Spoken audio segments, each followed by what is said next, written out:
এই ভিডিওটি investing purpose এবং অবশ্যই লং টার্ম ইনভেস্টরদের জন্য। তো এই ভিডিওতে দুটো স্টক নিয়ে কথা বলা হবে যেগুলো আপাতত খুবই ছোট অবস্থায় রয়েছে। একটি মাইক্রো ক্যাপ ধরনের কোম্পানি আর একটি স্মল ক্যাপ মানে ছোট স্মল ক্যাপ ধরনের কোম্পানি। তো এই দুটো কোম্পানি এত ছোট হওয়া সত্ত্বেও এদের বিজনেসে কিন্তু দুর্দান্ত গ্রোথ রয়েছে।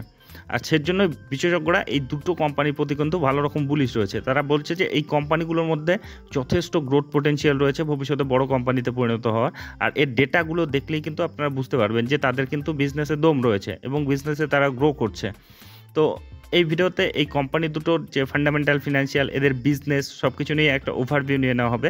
এতে এই কোম্পানি দুটো সম্বন্ধে আপনাদের একটা ধারণা আসবে এবং সিদ্ধান্ত নিতে সুবিধা হবে যে এই কোম্পানিগুলোকে লং টার্মের জন্য পোর্টফোলিওতে অ্যাড করা যায় কিনা।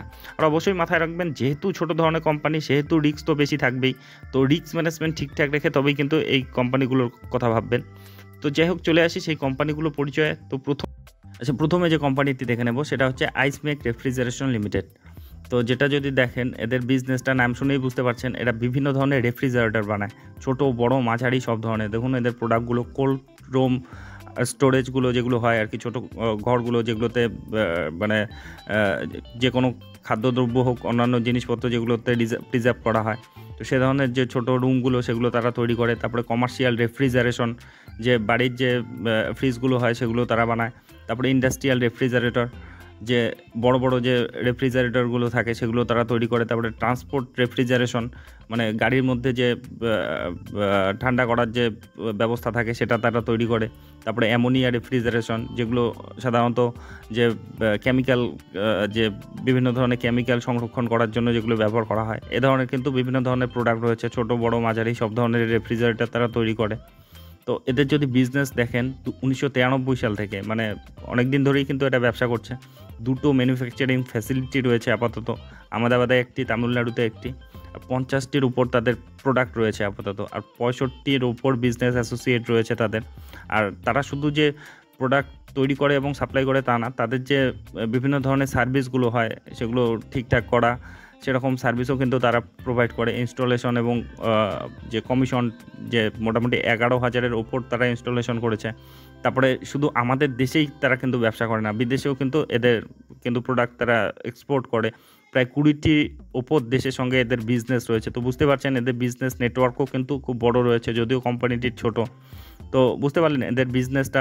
তো বিজনেসের পরে দেখে নেব এর যে কেমন পারফরমেন্স দিচ্ছে। দেখুন গত 6 মাসের রিটার্ন যদি দেখেন 27%-এর মতো, গত 1 বছরে 100%-এর মতো রিটার্ন, আর 5 বছরে 1000%-এর উপরে রিটার্ন। অলরেডি কিন্তু বড় রিটার্নের মধ্যে বসে রয়েছে। মানে এটা একসময় বড়সড় কারেকশনে ছিল, তখনও কিন্তু বলা হতো এই কোম্পানির কথা।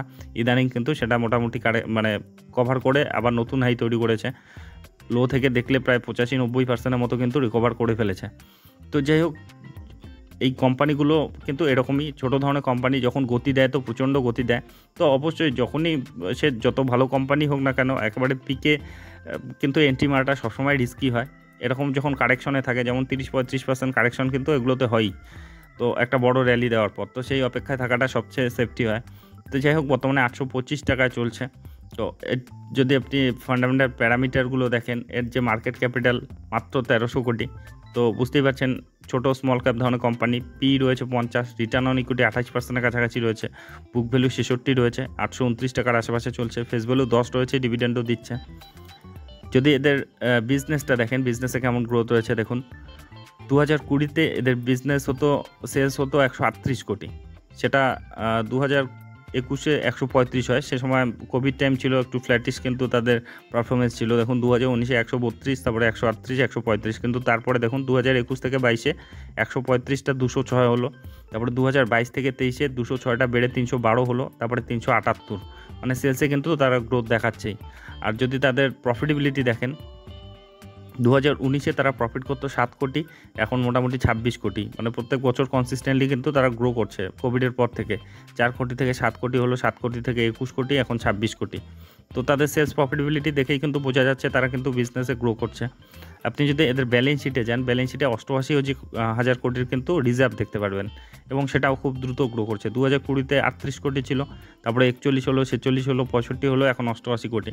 তো তারা প্রফিটেবল কোম্পানি, প্রফিটেবিলিটি থেকেই কিন্তু তারা তাদের ক্যাশ বাড়াচ্ছে, রিজার্ভ বাড়াচ্ছে। এদের ঋণও রয়েছে 27 কোটির মতো, তার মধ্যে লং টার্মে 23 কোটি রয়েছে, তো তার চেয়ে অনেক বেশি তাদের রিজার্ভ রয়েছে। তো একটা ছোটো কোম্পানি হিসাবে কিন্তু স্ট্রংই এর ব্যালেন্স শিট রয়েছে। আপনি যদি শেয়ার হোল্ডিং প্যাটার্নে যান, শেয়ার হোল্ডিং প্যাটার্নে 74.49% মতো প্রোমোটার রয়েছে, না প্রোমোটার কিন্তু ম্যাক্সিমামই রয়েছে, যতটা মানে থাকা যায় আর কি, 75%-এর বেশি থাকা যায় না, তো তার কাছাকাছি রয়েছে।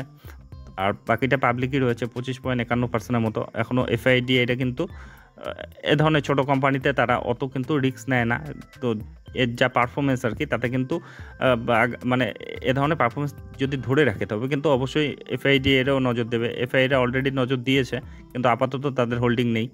তো যাই হোক, এর যে ডেটাগুলো দেখলেন, ডেটাগুলো কিন্তু ভীষণ পজিটিভ রয়েছে। তো এই কোম্পানিটিকে আপনারা স্টাডি করতে পারেন একটা স্মল ক্যাপ কোম্পানি হিসাবে। এরপরে যেটা স্টক দেখে নেব সেটা অ্যাগ্রো কেমিক্যাল সেক্টরে কাজ করে, যার নাম হচ্ছে ধর্মরাজ কপগার্ড লিমিটেড। তো এই কোম্পানির যদি আপনি বিজনেসটা দেখেন, এদের যে বিভিন্ন ধরনের যে প্রোডাক্টগুলো হয়, এরা ব্যবসা করছে 2015 সাল থেকে। এটা অ্যাগ্রো কেমিক্যাল সেক্টরে এদের বিভিন্ন ধরনের প্রোডাক্ট রয়েছে। এরা B2C B2B দু ধরনের বিজনেসই করে। মানে B2C বলতে বিজনেস টু কাস্টমার, ডাইরেক্ট কাস্টমারের কাছে এদের প্রোডাক্ট পৌঁছে যায়, আবার বিজনেস টু বিজনেস কিন্তু তাদের রয়েছে। তো এদের যদি দেখেন আপনি প্রোডাক্ট রেঞ্জও অনেক বড় রয়েছে। বিভিন্ন ধরনের ইনসেকটিসাইড রয়েছে, ফাঙ্গিসাইড রয়েছে, মানে 100-র ওপর কিন্তু তাদের প্রোডাক্ট রয়েছে। দেখুন 20 বছরের ওপর এক্সপিরিয়েন্স রয়েছে, 100-র ওপর প্রোডাক্ট রয়েছে তাদের।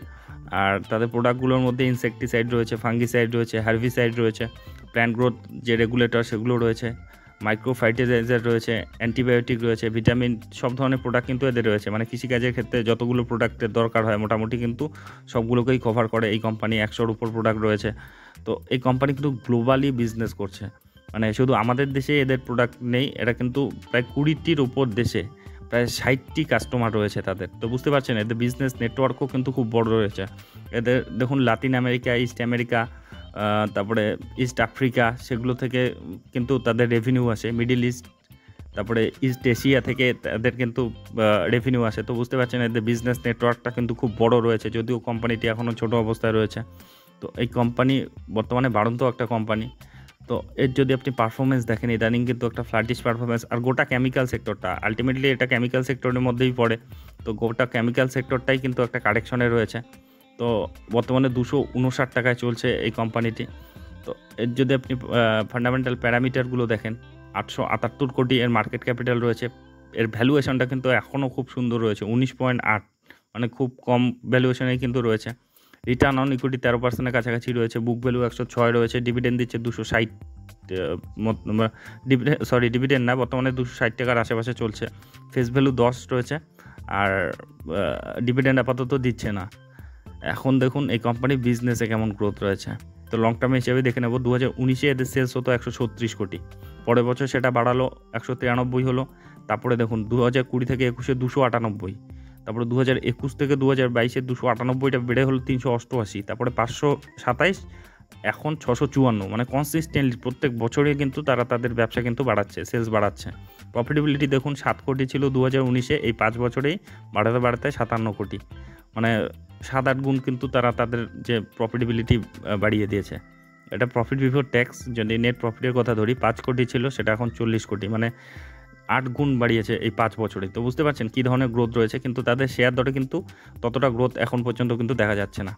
তো যাই হোক, এর যদি আপনি ব্যালেন্স শিটটা দেখেন, ব্যালেন্স শিটে 326 কোটির মতো রিজার্ভ রয়েছে, যেটাও খুব দ্রুত গ্রো করছে। দেখুন 2019-এ ছিল মাত্র 9 কোটি, তারপর 19 কোটি হলো, 40 কোটি হলো, 60 কোটি হলো, 288, এখন 326। প্রত্যেক বছরই কিন্তু তারা তাদের রিজার্ভ শক্তিশালী করছে। আর ঋণ রয়েছে 112 কোটি, তো তার চেয়ে বেশি তাদের রিজার্ভ রয়েছে। তো ব্যালেন্স শিট স্ট্রংই রয়েছে। আপনি যদি এদের শেয়ার হোল্ডিং প্যাটার্নে যান, শেয়ার হোল্ডিং প্যাটার্ন দেখুন 70%-এর মতো প্রমোটার রয়েছে, আর এখানে এফআই রয়েছে 5.5%-এর মতো, ডিএই রয়েছে 0.14%-এর মতো, ডিএইরাও নজর দিয়েছে। তো এত ছোট কোম্পানি, এটা মাইক্রো ক্যাপ ধরনের কোম্পানি, মানে 1000 কোটিও এর মার্কেট ক্যাপিটাল নেই, কিন্তু তা সত্ত্বেও কিন্তু এফআইডি এটা কিন্তু প্রচুর পরিমাণে, প্রচুর বলতে কি মানে কোম্পানির যে সাইজ অনুযায়ী কিন্তু যথেষ্ট পরিমাণে রয়েছে। আর যে পাবলিক রয়েছে 23%-এর মতো, পাবলিক যেটা হোল্ডিং বিক্রি করেছে সেটা কিন্তু এফআইডি এটা নিয়েছে। দেখুন এফআইও বাড়িয়েছে, আর ডিএইও কিন্তু হোল্ডিং বাড়িয়েছে। আর প্রোমোটাররা নিজেরাই ভরসা দেখাচ্ছে 2022-এ 68% ছিল, এখন সেটা 70.40%। তো এগুলোই কিন্তু পজিটিভ সাইন একটা কোম্পানির ক্ষেত্রে। তো যাই হোক, সেজন্য এই কোম্পানি দুটোকে কভার করা হলো। তো এই কোম্পানি দুটোর যে ডেটাগুলোর মধ্যে কিন্তু পজিটিভিটি রয়েছে ভালো রকম, এগুলো ভবিষ্যতে কিন্তু ভালো রকম গ্রো করতে পারে বলে বিশেষজ্ঞরা বলছে।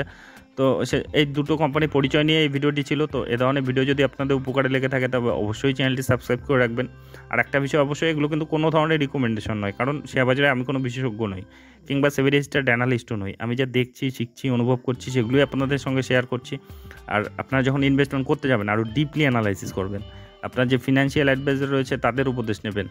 আর অবশ্যই এগুলো ছোটো ধরনের কোম্পানি, প্রচণ্ড রিস্কি হবে, প্রচণ্ড ভোলাটাইল হবে। তো রিস্ক ম্যানেজমেন্ট ঠিকঠাক রেখে তবেই কিন্তু ইনভেস্টমেন্টের কথা ভাববেন। তো যাই হোক, ভিডিওটি শেষ পর্যন্ত দেখার জন্য ধন্যবাদ।